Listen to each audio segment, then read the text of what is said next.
بود پادشاه. وزیرش 3 سوال کرد. وزیر 3 سوال کرد. گفت وزیر 3 سوال، اگر این 3 سوال بدانی جواب بگوی تو وزیر باقی میمانی، وزارت در اختیار توست. اگر که ندانی میتونی وظیفه را کرسی را خالی بکنی. وزیر گفت چی سوال است؟ پادشاه گفت سوال یکم این: خدا چی کار میکنه؟ خدا چی میخره؟ خدا چی میپوشه؟ سوالا هم سوالای تعجب آور است. خدا چی میخره؟ خدا چی میپوشه؟ خوش گوش کنین برادر عزیز، قصه بسیار تکان دهنده است، قصه بیدار کننده است، انسان بیدار میکنه. خدا چی میخره؟ کی میدونه خدا چی میخره؟ کسی نمیدونه. خدا چی میپوشه؟ خدا چی کار میکنه؟ وزیر حیران شد و عجب سوالی است. همه علما را فریاد کرد. پادشاه گفت وزیر 1 ماه وقت داری، در 1 ماه جواب اگر نگرداندی کرسی را خالی میکنی، جات کسی دیگر میشینه. علمای بسیار را جمع کرد. گفت داملاها بزرگا، سوال چنین است: خدا چی میخره، چی میپوشه، چی کار میکنه؟ باید این 3 سوال شما جواب بگین. علما میگن وزیر چنین سوالی در یک جای نآمده است که خدا چی میخره، کدام نماد طعام میخره، کدام نماد آب مینوشه. نآمده است، خدا نیازی به اینا نداره. و پوشاک خدا را هم در هیچ جا نآمده است که چی متریال، چی پوشاک، چی نمود. و کار خدا را ما نمیدانیم که خدا چی کار میکنه. خدا همه کار میتونه کرده، اما که تو میگی الحال چی کار میکنه، ما نمیدانیم چی کار میکنه. 1 ماه جست، روزها بسیار کم ماند، 1 روز و 2 روز ماند. پادشاه هر وقت میدید وزیر روزها بسیار نزدیک شده است، اگر جواب نیافتی وزارت خالی میکنی. وزیر بسیار غمگین. وظیفه دست دادن کار آسان نیست برادر عزیز.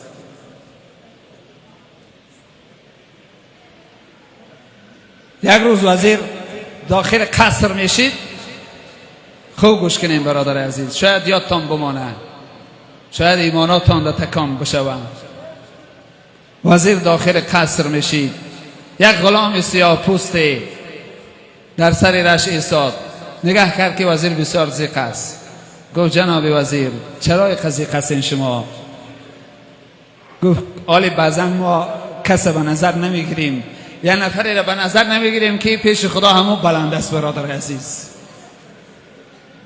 یک نفر ما و شما قدر نمیکنیم، پس میشماریم، شاید روز قیامت پیش ما برای بهشت. گفت تو غلام به کار ما چی؟ تو به کار ما کارگیری چی؟ تو مسائل ما را نفهمی، چی کار داری به من؟ غلام گفت که جناب وزیر بگو، شاید که خدا از کارساز اما سبب هست، شاید که به واسطه من. گفت به واسطه تا هرگز حل نمیشه، به تشویش باش. نظرش نگرفت. زمانهای حضرت موسی بود. حضرت موسی علیه السلام علما در برابر که یک کس به نظر نمیگیره، حضرت موسی الله مهربان گفت موسی کسی را بیاو که از تو پس باشد. حالا تواضع پیغمبرا را ببینیم. چنین تواضع نباشه برادر عزیز، ما و شما بالا نمیریم پیش خدا، مقام هم بالا نمیشوند. حضرت موسی کاف این را میدید اون را میدید، هر کسی را نظر میکرد، کسی را چیزی را از خودش پس نمیافت. یک جا رفت یک سگ دید، یک سگ. گفت همین سگ شاید از من پس باشه. سگ صدا برآورد موسی چرا مرا از خودت پس میکنی؟ ترم خدا خلق کرده است، منم خدا خلق کردگی است، چرا مرا نظری پس میگیری؟ حضرت موسی گریان شد. خدایا گفت من از خودم پس کسی را نمیآورم. چنین تواضع بود برادر عزیز. جایی میشه ما کسی را به نظر نمیگیریم که ولی خدا همون است، اهل دعا همون است، اهل نفس همون است.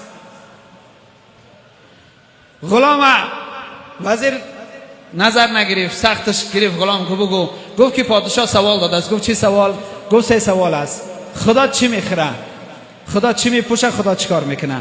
گفت نمیدونی خدا چی میپوشه؟ گفت نمیدونم. گفت نمیدونم. غلام گفت چی میپوشه خدا؟ گفت خدا ستار العیوب است، از عیب بنده میپوشه، عیب ما و توی گناهگار رو میپوشه. گفت در خاکای فات بکشم غلام، تو غلام نیستی، تو پادشاهی. عجب مشکلی من را آسان کردی. دوم سوالش میدانی؟ گفت دوم سوال بگو. خدا چی میخره؟ گفت میدانم چی میخره. گفت چی میخره خدا؟ خدا غم بنده میخره، خدا غم بنده میخره. بنده من چرا از من دور هستی؟ خدا غمی میخوره که چرا بنده من از درگاه من دور است، چرا بنده من گناهگار است، گناه میکنه. بنده من تو را دوست میدارم. حدیث قدسی است ان لک محب فبحق کل محبا. بنده من تو را دوست میدارم. خدا میگه همه ما او شماره یا ابن آدم ان لک محب، من تو را دوست میدارم. تو را قسم میتم مرا دوست بدار. خدا میگه مرا دوست بدار، من تو را دوست میدارم. چرا تو مرا دوست میداری؟ تو را مرا دوست بدار. خدا غمی بنده میخوره که بنده چیبه از راه خدا دور شده است. غلام میگه که سوال دوم چنین است. وزیر خرسند میشه میگه سوال سوم، میگه سوال سوم پیش پادشاه میگیم. خوب میگه دست وزیر میگیره میبره پیش پادشاه. پادشاه چیکار کرده؟ میگه دو تاشا یافتم یا تاشا جواب میگیم. پادشاه میگه وزیر بیس کی یافت؟